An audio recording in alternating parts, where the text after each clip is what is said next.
I'm Megan Van Petten, founder of the Esports Trade Association and host of the Esports Connected podcast. I am inspired to share key tidbits from several interviews conducted with industry influencers over the 3-day span of our Esports Next Conference. To be able to celebrate and learn from those who are shaping our community is such an honor. Press play and let the waterfall of knowledge wash over you as it did for me. Enjoy.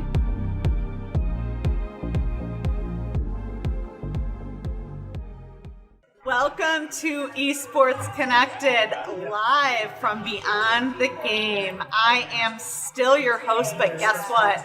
Today, for this interview, I have Bubba from Varsity Esports Foundation. Bubba, thank you so much for joining me to host this very, very important segment with our marketing chair, Leslie Fitzsimmons. Hi, everybody. Hi, it's great to be here. It's great to have you. This is what happens when you pass by and you see two really amazing people you want to say hello to. They pull you in and go, all right. We pulled the most amazing person in. We did. This is like the best show. Mm-hmm. What do you think, Bubba? I'm sorry to everybody else who was on the interview, but Leslie's here. I know. It's like we stopped traffic. Can I just say that, my big part of my focus in the last couple of years has been the collegiate esports space and what you have done. First got going, everyone was like, college esports? Like, what is that? That was only 2 years ago. Right. 2.5 years ago.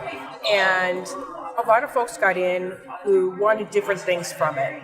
And what I love about what you're doing is you don't want anything from it.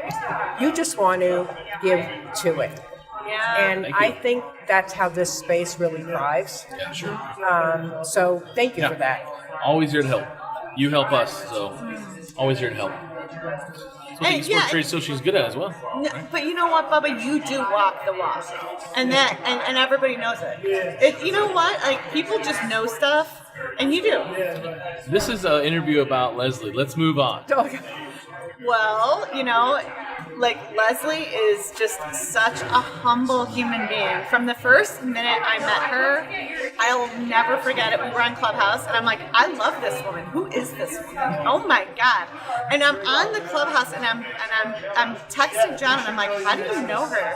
And all of a sudden, as I'm texting her, the membership rolls in. It's like Leslie Fitzsimmons, new member. I'm like, this girl just like goes with her gut. She just gets up on stage at our first Clubhouse, joined at our first event, and was in. I was, it was just an immediate love affair. I love the space. I love the fact that this organization exists. The coolest thing happened to me this morning, though. One of the folks on my panel, I was like probably last night. He was like really nervous. I'm going over my stuff. What do I say? What do I do? And he said, this conference is really a big deal, isn't it? Because there's really like the people who are coming, the people who are speaking. It's like, wow. I go, yes. And if you had joined earlier, you could be in the elevator pitch thing in front of investors with one of your new products right now. He's just joining. I've already emailed you. But oh my gosh. It's a great space. We need this, and I think that, running into Sharon earlier and talking about like how we can make that better and really, integrating marketing into everything that we're doing so the organization gets the full-on spotlight. But I don't think you could have done anything better than this conference. Yeah, it was really a labor of love. I can't take any credit for it. Sharon chaired it. 27 people on the events committee. Rick co-chaired. Rick Starr. Yeah. Sharon Gill. To be quite honest, I've never seen an event committee run like that. Broken out into break rooms on Zoom. Everybody had their different departments. It was just brilliance in action. Like mastery. You guys ever just see someone in their zone and they lose track of time because they love what they're doing so much? That was the events committee experience. But what's so interesting about that to me is that that's kind of another thing about the association is that that's what we can bring to the esports community. Yeah. And that kind of power thinking and action, and it's just, and now is the right time. I mean, It just is so the right time. I'm having so much fun. Yeah. You know what I loved about that? Coach Sharon, Yes. on that meeting when they were breaking into different committees, she didn't say, okay, what do you guys want to be on? Does anybody want to be on something? Or do you want to be on? Tell us. She said, okay, you're here, you go. You're here, you go. And she just put people in. Like, you're interested? Okay, great. That's where you want to go. And, I mean, that's good leadership because Right. you're delegating, but you're taking the ownership but like sending people and delegating. It's important because a lot of those things, usually for committees, you're waiting, especially in the nonprofit world, you're waiting for someone to say they'll help. But I mean, Coach Sharon, she put them in their place. She put us all in their place. Yeah, just the way she does it. I don't use mastery lightly. I mean, it's like I'm always in awe when I was anybody here for speed networking last night? Oh my god! I mean, another thing. It was literally masterful. And, you know, she's a master. You know, she's a great. And you know, so when you said kudos to this conference, I've never done anything like this before. Not an efficient 27-member volunteer committee. Everyone in here 4 is months. I know, right? But you know, I think it's so great, and I'm excited for the people who aren't here to see this and to understand all the resources, all the tools, all the really smart people in this space who really are here because they want to help the industry be better. Yeah.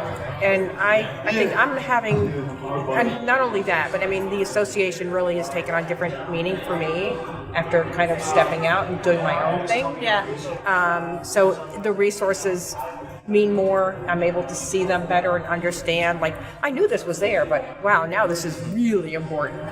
Yeah, like speaking of that, tell us what you're doing. I mean, Yes, you have please. really I'd love to hear. pivoted. It's so exciting. It's really fun. Yes. We all want to know. Yeah, we all I wanna know. know. I wasn't sure what was going to happen. So, and I'm learning a lot of lessons in a very short period of time. So, I'm still very much in the esports space, still very focused on college, working on developing a large program. I just finished one with the group and starting another.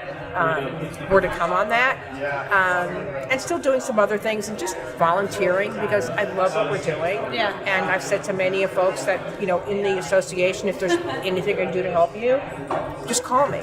But I'm also working in the entertainment industry, which is not completely disconnected, I suppose, and working on a project on the West Coast. I just came back, and that's been really fun. But I love the business and marketing side of the esports industry. I'm so excited by the people who have gotten into the space, who bring those talents and skills and marry those with people who are really good at esports, because I think that's really necessary.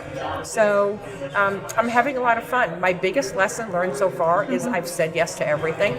Oh, Wow. that's my favorite Biggest word. lesson. So I snuck some time in to visit with my family when I was in California, and my sister said, you know, Leslie, for someone who's like just consulting, you know, not just that, but you know, consulting, not working full time, you are the busiest person I've ever met. I was like, you know, but I'm having fun. That So says a lot it's about great. you. It's really been good, and you know, anybody that needs anything, you know, I haven't really decided what my world looks like, so you haven't seen anything from me really on LinkedIn about it yet. Hopefully by the time we get to the end of September, I'll have more like, this is exactly what it is and this is exactly who I am. But you know, I haven't lost a beat on staying on top of what we're doing in the space and, you know, where I see opportunity. So I'm really excited. Well, with all this knowledge that you're bringing into the industry, and for a lot of us, give us some advice. Give the audience some advice on. You obviously were talking about saying yes, but give us some advice about what it's like to consult. Like, there's a lot of us out there who want to consult. What's the best way to start that? Well, I think it's really funny so before I got here into the esports, I was teaching and doing a number of different things at a university. And so I'd actually buried my LinkedIn. I'm like, I'm not doing this anymore. I'm a professor now. Who needs LinkedIn, you know? And when I got into esports, I was like, I don't know anybody in this space. I better get going. And that has been an invaluable tool. And staying connected and being accessible. I think that's really important. And the other thing is to really understand your lane. There are things I really can't do for people, but I've been so blessed to connect with the people I've connected to that I can say, you know what, that's not me, but let me introduce you to so and so. And I've also found that in this industry, most of the people I've encountered are very willing to do the same thing. So I think that's important. And the other thing I would say, if you're coming into the industry from another type of business space, don't get caught up in the fact that it's esports. At the end of the day, it's a business. They need marketing, they need infrastructure, they need people who see the importance of the educational piece, the impact it can have, on cities like tomorrow. So don't let that kind of spin you out. I think we're all getting to that place right now where we understand this is a very sustainable industry, thanks to people like Megan and the ESTA and the college space that you're doing. So, and don't say yes to everything. That would be my other, really, but you have to learn. You've got to know what you can manage and what's reasonable, and you have to define for yourself what you want out of it. How much do I really need? How do I want to live? How much time do I want to work? And then what day am I keeping for me? Because if you're working every day of the week and you're consulting, that trickles into the weekends, and that gets really hard. So I've heard stay in your lane twice today. Yeah. You, an amazing expert in this, and Lewis. I was asking for advice about all this world, and he talked about staying in your lane. So it's a good tip. And I mean, with this conference, what have you seen? What are you most excited about for the conference first? And what have you seen so far that you liked? Well, honestly, with everything going on, the sessions are really exciting. The thing I am most excited about is seeing people I've been talking to for 2 years and have never met. So I ran into Rob Johnson as I was walking in, and we looked at each other. It's like, I saw you in Homestand in 2019 in Houston. The day I came home from that event, they had the first COVID case in Michigan. So at the airport when I was walking through it. It freaked me out for a week. So seeing the people is really important. I'm really excited to hear the college, the partnerships.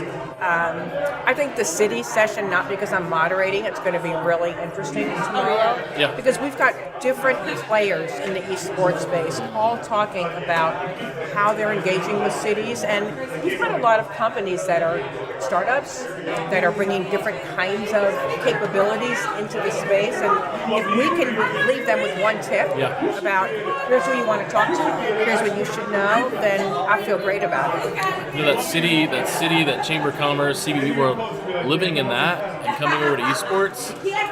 If I had known early on in my career about what a city could do for events, I think it's important for esports, the industry, for people running events to know what a tourism department can do, because they have opportunities for these organizations. But what's funny is these esports events don't have RFPs. They don't, that mentality of, hey, city, would you like for us to come run an event at your facility? Well, here's an RFP. The esports world isn't in that. It's usually, I think I know a guy at this place. We're going to do it. Yeah. Well, we hope, as an association, our grand vision is to sort of do some things to help that along on one project. We'll see. More to come, right? But I think you're right. And I think, too, it takes both. You need to understand what cities are looking for. Very early on in my esports experience, I connected with the Conference of Mayors.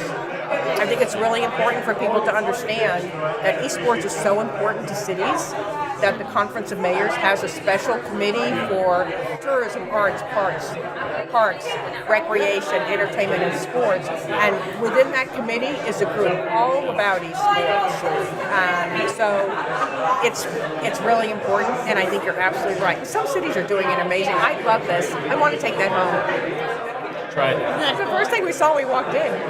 Tried to grab a drink. It's a fantastic. So, yeah, I completely agree. But if we can get all of them together, and I think that we all need to understand, too, that not every city has the same need. Yeah. Oh, yeah. And it's not going to be cookie cutter, but here are some things you absolutely must do.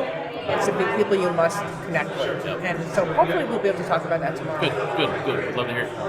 Well, awesome. Yeah, I mean, Bubba, it feels like you've had all the questions, and I don't feel like I've said anything. That's because I like the camera.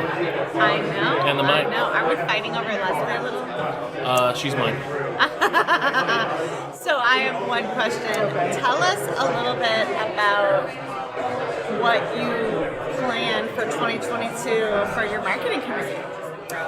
Oh, so we've got actually my promise, first of all, to everybody is that Monday you will have our full-on plan.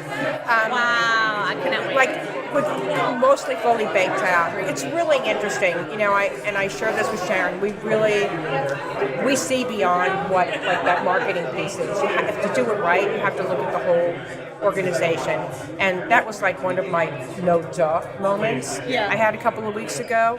So I think there are a couple of things that we will be asking membership to do to help spread the word. You know, not drink the Kool-Aid, but like you were here, you were part of this.